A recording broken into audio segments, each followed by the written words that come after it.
Ah, mon bâti.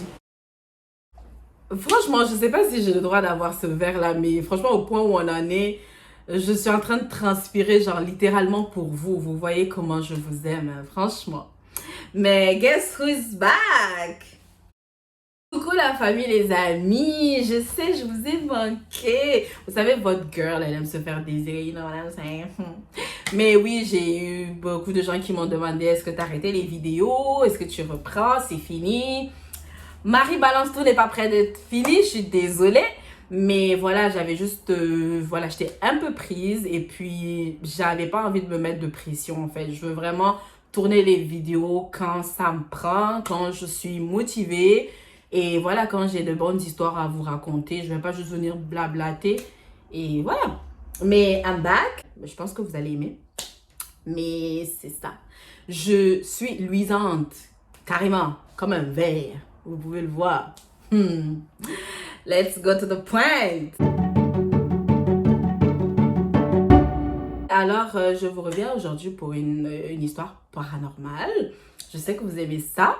Et voilà, mon histoire se déroule au Niger, dans mon pays d'enfance, mon pays de cœur. Et c'est toujours les histoires par rapport aux djinns, aux génies, pour ceux qui savent. En Afrique de l'Ouest, on a toujours nos petites coutumes par rapport à ça. Même pas en Afrique de l'Ouest, partout en Afrique, dans les Caraïbes, et même je pense aux États-Unis, bref, partout. Mais voilà, je pense que chaque pays a ses coutumes et puis voilà. Mais voilà, si vous avez regardé mes anciennes vidéos, vous savez un peu comment ça se passe, c'est quoi les règles, ne pas sortir à midi, ne pas sortir la nuit, les femmes enceintes, les enfants, et j'en passe, et j'en passe, et j'en passe. Et voilà, c'est quelque chose, c'est une histoire quand même assez troublante, c'est une expérience assez troublante qui est arrivée à ma sœur. Et voilà, ce qui s'est passé en fait, c'est que ce jour-là, c'était à ma soeur d'aller faire le marché. Et dans notre quartier était proche d'un cimetière. Donc, c'est un peu comme si notre quartier il est là. Vous avez la voie, la grande route qui est là, et vous avez le cimetière. À côté, vous avez la mosquée, mais c'est ça. De toute façon, vous avez la grande voie qui sépare le quartier du cimetière. Et des fois, si tu n'as pas envie de prendre le taxi, tu peux couper, on peut dire, tu peux couper un peu par le cimetière pour aller dans un autre quartier ou à côté. Mais sûrement pas au marché. Faut le retenir. Sûrement pas pour aller au marché. Mais ma soeur, je ne sais pas qu'est-ce qu'elle a voulu faire ce jour-là. C'était peut-être... elle voulait s'en faire plein les poches. Toi, on te donne de l'argent pour prendre le taxi. Tu as cru que c'était quoi, ton tin. Tu vas prendre l'argent pour garder et puis tu vas marcher. Bref, je sais même pas pourquoi est-ce qu'elle a essayé de le faire à midi parce que il fait tellement chaud, le soleil est zéro pointé sur le crâne, c'est palu direct. Mais bon, elle a... En vous parlant de ça, s'il vous plaît, est-ce que vous voyez avec la chaleur comment ma perruque est en train... Ma perruque est en train de reculer. Si ça arrive ici, hein, vous allez me connaître, ce sera de votre faute. Vous allez tous cotiser pour me payer une nouvelle perruque. En tout cas, bref. Donc, c'est ça. Ce jour-là, elle a décidé de ne pas prendre le taxi et madame s'est dit, pourquoi pas, c'est une bonne idée de marcher. Malgré que tu sais un peu comment ça se passe. Mais bon, je ne sais pas trop si les gens font exprès de pas... Ou ils se disent, ça arrive qu'aux autres. Peut-être moi, ça va pas m'arriver. Mais je pense que... Ouais, en tout cas, bref. Donc, elle décide de ne pas prendre le taxi. Elle se rend au marché. Donc, ce qui se passe, c'est qu'elle est sortie à midi. Elle marche, elle marche. Et sans se rendre compte, parce que je pense qu'elle s'était un peu disputée avec un de mes frères ou un truc du genre. Donc, je sais pas, je pense qu'elle était un peu dans la lune. Je sais pas, en tout cas, qu'est-ce qui s'est passé. Mais elle marchait.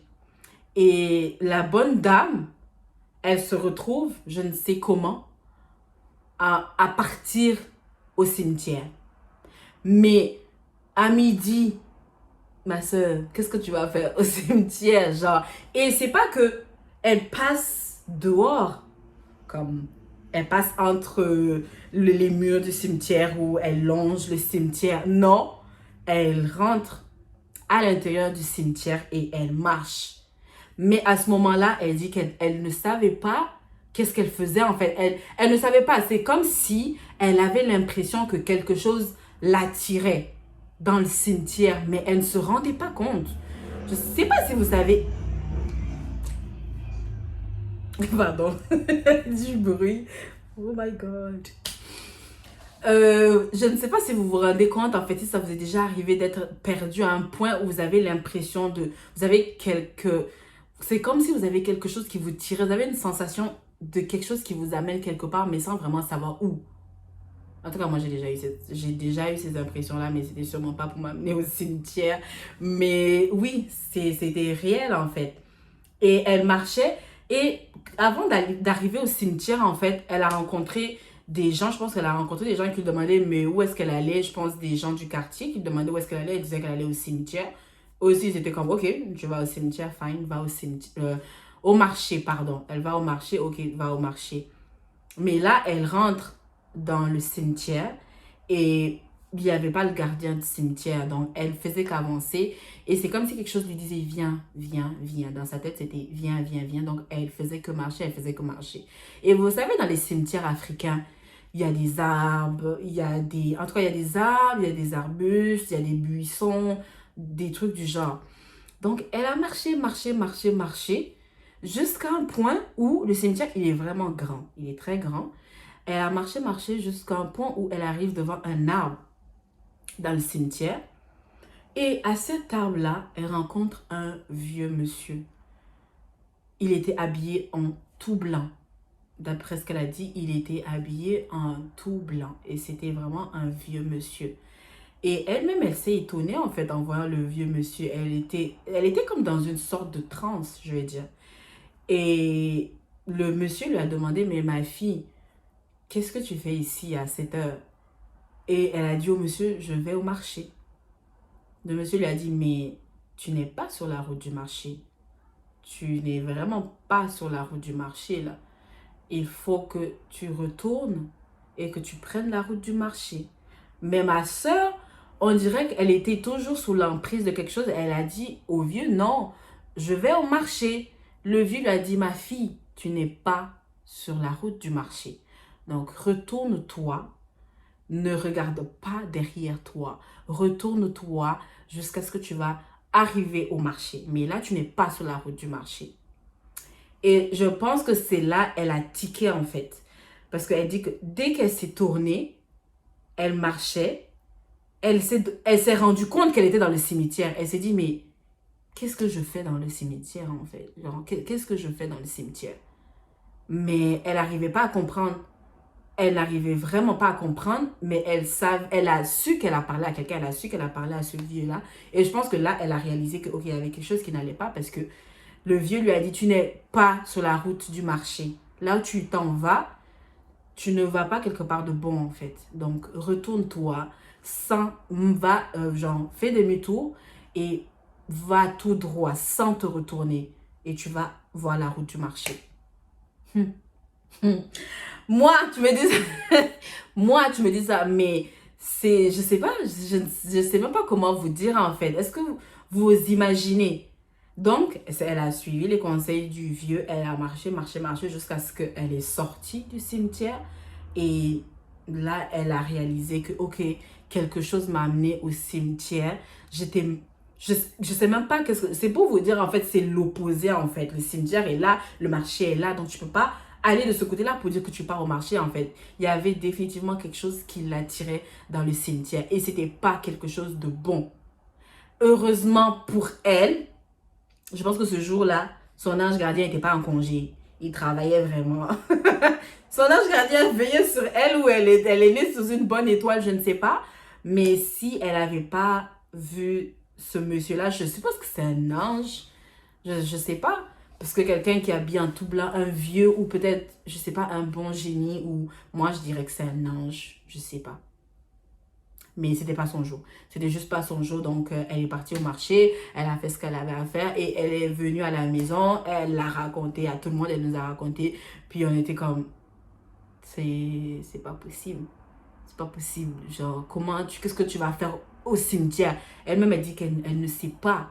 Elle ne sait vraiment pas. Elle n'était plus elle-même en fait. Elle faisait juste qu'avancer dans le cimetière. Elle allait vers une direction, mais elle ne savait même pas où est-ce qu'elle allait. Donc, c'est ça. Et ma mère, mon père, ils l'ont dit, sûrement c'était un ange, sûrement c'était ton ange gardien. En tout cas, les anges, il y a de bons génies, il y a de mauvais génies. Et sûrement que c'était ton jour de chance. Tu es tombé sur un bon génie. Et voilà, ça t'a juste sauvé en fait.